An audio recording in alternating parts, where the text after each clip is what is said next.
Ismail Hamoud. He is a young Syrian man who fled his country when he was 15, around 4 years ago.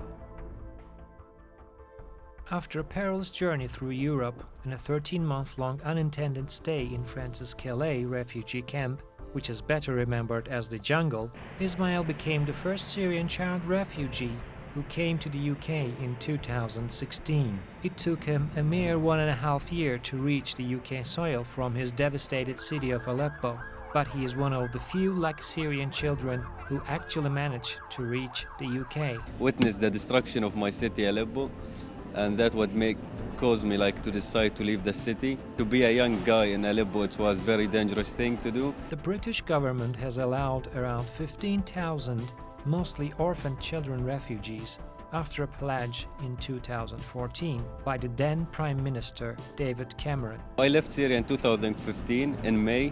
The first thing I done is I went through Turkey, and it was an illegal journey to Turkey. I crossed the border. At the time it was an open border policy, so it wasn't that difficult, and I stayed there for 3 months. And then I decided to continue to Europe. First I took the boat from Izmir to Greece, and then I continued to the middle of Europe and end up in France, crossing all Greece, Macedonia, Serbia, Hungary, Germany and France, end up in the Calais jungle in France, and there when I stayed 13 months trying to get to the United Kingdom.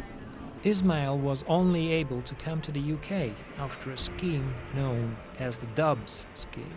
So on 25th of October I came legally to the United Kingdom under the Dubs scheme as the first unaccompanied child to come here, and since then I was focusing, was my priority to study and complete my education, because that was my hope and dream even before the war started in my country. Ismail had lived in the UK for the past 3 years, far from his war-torn country. He has since adapted into his new life in London. His dream is to contribute to peace in the Middle East after completing his education in the UK. So many things changed in my life since the day I left. A lot of changes happened, and that make my life totally different, to be in a totally different city, totally different culture, people and education and different system of life. But in the end, if I stayed in Aleppo, it will cause me to not continue my education or see the future again. So that's why I'm happy and grateful to be here in London to study and complete my education, and hopefully in the future be part of the international politics, making a better future for the Syrian people and for the humanitarian in general. Ismail's journey to the UK was not very easy. He had remained in Calais refugee camp in France. The place, which was later dismantled by French authorities, was called the jungle, and it was not easy to survive in the jungle as an unaccompanied teenager. It was no place for a child.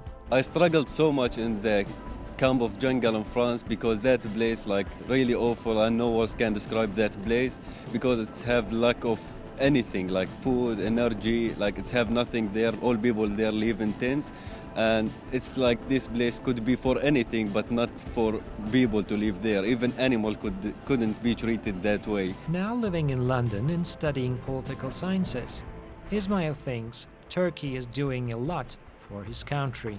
Fundamental plan of the Turkish government to build a safe area is sound very amazing step to do, but unfortunately it didn't receive its goals yet. So we hope more work from the European Union to help Turkey to establish the safe zone, because that aim will help to build the political solution towards the Syrian people, and that could help of bringing all refugees from Europe, Syrian refugees from Europe to Turkey, to that safe zone, and start the political solution and re-establish Syria from the beginning.